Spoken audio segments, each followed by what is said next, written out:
Hello, and welcome to an episode of Mandaroni's Math Mania.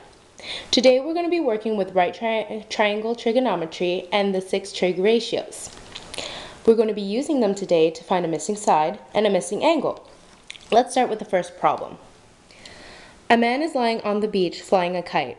He holds the end of the kite string at ground level and estimates the angle of elevation of the kite to be 50 degrees.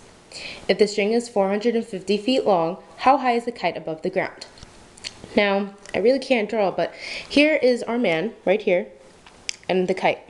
This would be 450 feet long, and the angle of elevation would be right here. But how do we find the height? I mean, we only have this right here. Well, the really cool thing is that you could draw a line all the way down to make a perpendicular 90-degree angle with the ground, and you have a right triangle. Now, I already did a triangle right here so you can see it better. See our 450-foot kite string, 50-degree elevation, and our missing height. Now, what trig ratio can we use that has the opposite side and the hypotenuse? Sine, you're right. And you would set it up like this. The sine of 50 degrees equals the missing height over 450 degrees. Now, to get h by itself, you would cross multiply, and you would have 450 feet times the sine of 50 degrees equals our missing height. Now, on my calculator, I'm going to do just that.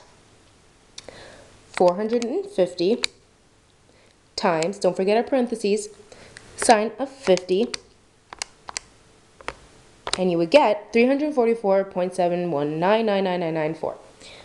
Now, if it says in your directions to round to a specific place, please do that. So, for example, if it said round to the 10th, you would just keep it 344.7. But for now, we're just going to round it to 345. And that's how we find our missing side. Now, for our second problem,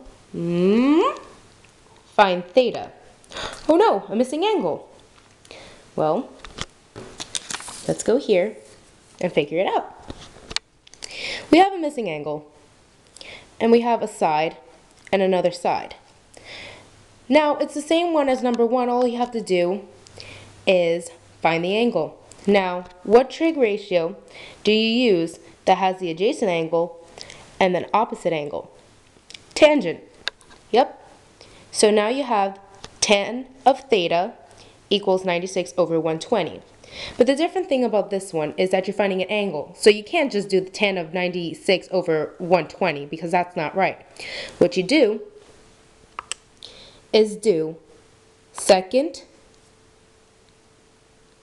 tangent to do the inverse and do 96 divided by 120, and you would get 38.65 and all those decimals. Now for this one, we're going to round to the nearest tenth. And so if there's a 5 here, that will make this round to a 7.